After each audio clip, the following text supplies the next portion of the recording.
आज जिस देश के बारे में हम आपको बताने वाले हैं उसे एशिया के सबसे पॉपुलर देशों में गिना जाता है। एक ऐसा देश जहां आपको हर चीज अलग ही देखने को मिलेगी। पूरी दुनिया में रहने वाले लोगों में सबसे ज्यादा मुस्लिम आबादी के मामले में ये देश तीसरे नंबर पर आता है। इस देश में आप सड़कों पर मुस्कुराते हुए नहीं घूम सकते। इस देश की राजधानी को रिक्शा कैपिटल के नाम से भी जाना जाता है, क्योंकि यहाँ हर रोज 3 लाख से ज्यादा रिक्शा चलती है। दुनिया का सबसे बड़ा और खूबसूरत जंगल आपको इसी देश में देखने को मिलेगा, और इसी जंगल में मिल जाएंगे दुनिया के सबसे खतरनाक tiger, the royal Bengal tiger. अब तो आप समझ ही गए होंगे कि हम किस देश की बात कर रहे हैं। हम बात कर रहे हैं बांग्लादेश के। अगर आपको भी बांग्लादेश के बारे में करीब से जानना है तो हमारे साथ वीडियो के अंत तक जुड़े रहिए। दुनिया के सबसे पॉपुलर देशों में से एक बांग्लादेश दक्षिण एशिया में स्थित है। देश का आधिकारिक नाम है people's republic of Bangladesh. Bangladesh की जनसंख्या है 16.94 करोड़ और आबादी के लिहाज से ये देश दुनिया का 8वां सबसे बड़ा देश है, जबकि बांग्लादेश का कुल क्षेत्रफल है 56,990 वर्ग मील और इस लिहाज से इसको माना जाता है दुनिया का 92वां सबसे बड़ा देश। पूरी दुनिया में सबसे ज्यादा मुस्लिम आबादी के मामले में बांग्लादेश तीसरे नंबर पर आता है। दोस्तों, शायद ही आप लोगों को इस बात की जानकारी होगी कि बंगाल प्राचीन समय में द ग्रीक्स ऑफ गंगा हृदय एंड रोमन के नाम से भी जाना जाता था।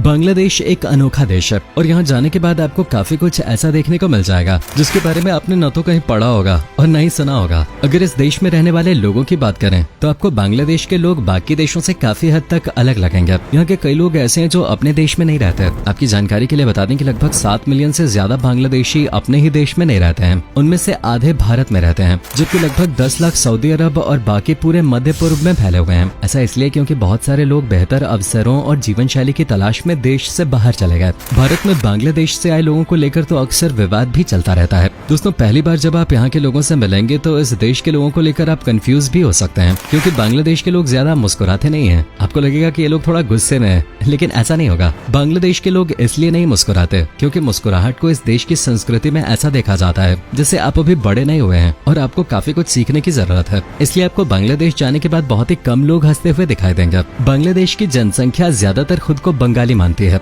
बंगला उर्फ बंगाली ही बांग्लादेश की आधिकारिक भाषा है। बांग्लादेश में इंग्लिश भी बोली जाती है, लेकिन बंगाली बोलने वाले लोग आपको इस देश में सबसे ज्यादा मिलेंगे। ढाका बांग्लादेश की राजधानी है और ये देश का सबसे बड़ा शहर है, जबकि बांग्लादेश का सबसे पुराना शहर महास्थानगढ़ को माना जाता है। ये दोनों ही शहर बांग्लादेश की शान है और बांग्लादेश आने वाले तमाम टूरिस्ट इन शहरों को एक बार जरूर एक्सप्लोर करते हैं। चलिए दोस्तों, आपको सबसे पहले बताते हैं बांग्लादेश की राजधानी के बारे में। जैसा कि हमने आपको बताया कि ढाका बांग्लादेश की राजधानी है। ढाका को मस्जिदों के शहर के नाम से भी जाना जाता है, क्योंकि अकेले इस शहर में इतने मस्जिद हैं कि आपको दुनिया के कई बड़े देशों को मिलाकर भी इतने मस्जिद देखने को नहीं मिलेंगे। ढाका में बनने वाला मलमल का कपड़ा 200 साल तक दुनिया का सबसे महंगा कपड़ा रहा था। इसके अलावा ढाका को रिक्शा कैपिटल के नाम से भी जाना जाता है, क्योंकि दुनिया के किसी दूसरे देश में एक दिन में सड़कों पे इतने रिक्शा नहीं चलते जितनी ढाका में चलती है। यहाँ 8 लाख रिक्शा चालक रहते हैं और सड़कों पे करीब हर रोज 3 लाख के करीब रिक्शा चलती हुई नजर आ जाती है। दोस्तों, ढाका में आपको हर कोई चाय पीता हुआ नजर आ जाएगा, क्योंकि इस शहर के लोग चाय के सबसे ज्यादा एडिक्ट माने जाते हैं। आपको 24 घंटे देर रात तक भी ढाका में चाय पीते हुए लोग नजर आ जाएंगे। अगर आपको बांग्लादेश को करीब से जानना है तो ढाका को जरूर अच्छे से एक्सप्लोर करके आए। दोस्तों, जब कभी किसी देश की बात होती है तो इसकी हिस्ट्री को जानना बहुत जरूरी हो जाता है। बताते हैं कि बांग्लादेश एक समय पाकिस्तान का हिस्सा हुआ करता था। बांग्लादेश के अस्तित्व में आने से पहले ये पूर्वी पाकिस्तान रहा है, जो अंग्रेजों के जमाने में बंगाल राज्य का हिस्सा था। 1971 में पाकिस्तान से पूर्वी पाकिस्तान अलग होकर एक देश बना, जो अब बांग्लादेश के नाम से जाना जाता है। बांग्लादेश की आजादी में भी भारत का अहम योगदान रहा था। 1971 में पाकिस्तान ने अपने हवाई हमलों से भारत के कई शहरों पर आक्रमण कर दिया और इससे भारत पाकिस्तान युद्ध की शुरुआत हुई। लेकिन पाकिस्तान ने जल्दी ही भारत के सामने घुटने टेक दिए और युद्ध रोक दिया गया। इस युद्ध के रुकने के साथ ही बांग्लादेश को आजादी मिले और वो एक अलग और नया देश बन गया। बांग्लादेश को पाकिस्तान से आजादी दिलाने में 15 लाख से अधिक लोगों की मौत भी हो गई थी। दोस्तों, बांग्लादेश उन देशों की सूची में शुमार है जहां एक नहीं बल्कि आपको कई एयरपोर्ट्स मिल जाएंगे। इस देश में एयरपोर्ट्स की संख्या 17 है। ढाका और चिटगांव एयरपोर्ट देश के सबसे बड़े एयरपोर्ट हैं और इन्हीं दोनों एयरपोर्ट्स पे सबसे ज्यादा यात्री फ्लाइट से बांग्लादेश पहुंचते हैं।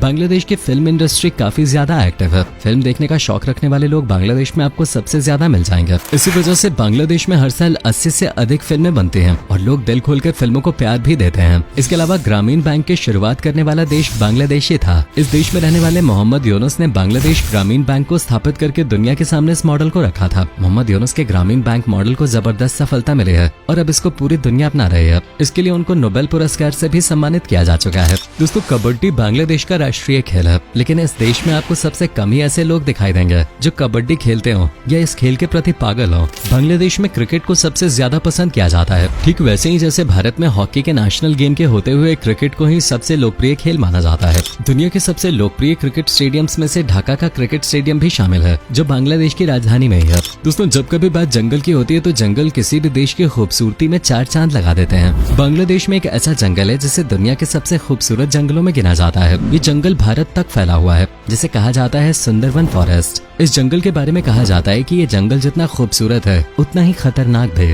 आपको यहाँ कई खतरनाक जानवर भी देखने को मिल जाएंगे। ये जंगल अपने आप में किसी दूसरी दुनिया से कम नहीं लगता। ये जंगल भारत ही नहीं बल्कि बांग्लादेश तक करीब 1,80,000 वर्ग किलोमीटर में फैला हुआ है, जो बंगाल और बांग्लादेश की सीमा साझा करता है। यहाँ के अनगिनत पेड़ों की वजह से ही इसका नाम सुंदरवन पड़ा है। इसे यूनेस्को ने भी अपनी वर्ल्ड हेरिटेज साइट में शामिल किया है। अगर आपको वाइल्ड लाइफ फोटोग्राफी पसंद है तो सुंदरवन जंगल आपके लिए किसी जन्नत से कम नहीं है। रॉयल बंगाल टाइगर यानी बांग्लादेश का एक ऐसा टाइगर जिसकी वजह से पूरी दुनिया बांग्लादेश का नाम जानती है। रॉयल बंगाल टाइगर इस देश का राष्ट्रीय पशु भी है। इस टाइगर के सामने आने से हर कोई डरता है। यहाँ रहने वाले लोग खुद इस टाइगर से दूर ही रहना पसंद करते हैं, क्योंकि दुनिया के सबसे खतरनाक चीतों में रॉयल बंगाल टाइगर का नाम शामिल है। ये टाइगर आपको यहाँ के सुंदरवन जंगल में देखने को मिल जाएंगे। अगर आपको इन चीतों का पता लगाना है तो आपको जंगल के अंदर जाने की भी जरूरत नहीं है। आपको दूर से ही रॉयल बंगाल टाइगर्स की दहाड़ सुनाई दे जाएगी। एक रॉयल बंगाल टाइगर का वजन 190 किलोग्राम तक होता है। ऐसा माना जाता है कि ये टाइगर जंगली जानवरों का शिकार ही नहीं बल्कि एक इंसान का शिकार भी एक झटके में कर सकता है। बीचेस पे घूमना किसे पसंद नहीं होता। अगर आप किसी देश में वेकेशन पे जा रहे हैं तो आप ट्रिप के बाद अपनी थकान मिटाने के लिए किसी बीच को जरूर ढूंढेंगे। और अगर आप बांग्लादेश की ट्रिप पे जाने के बारे में सोच रहे हैं तो आपको यहाँ दुनिया की सबसे बड़ी बीच मिलेगी। एक ऐसी बीच जिसे बस देखने से ही आपकी सारी थकान खत्म हो जाएगी। इस बीच को कॉक्सेस बाजार के नाम से जाना जाता है, जो बांग्लादेश का सबसे पॉपुलर टूरिस्ट स्पॉट है। ये समुद्र तट लगभग 100 किलोमीटर के दायरे में फैला हुआ है और इसे दुनिया का सबसे बड़ा खुला प्राकृतिक समुद्री तट माना जाता है।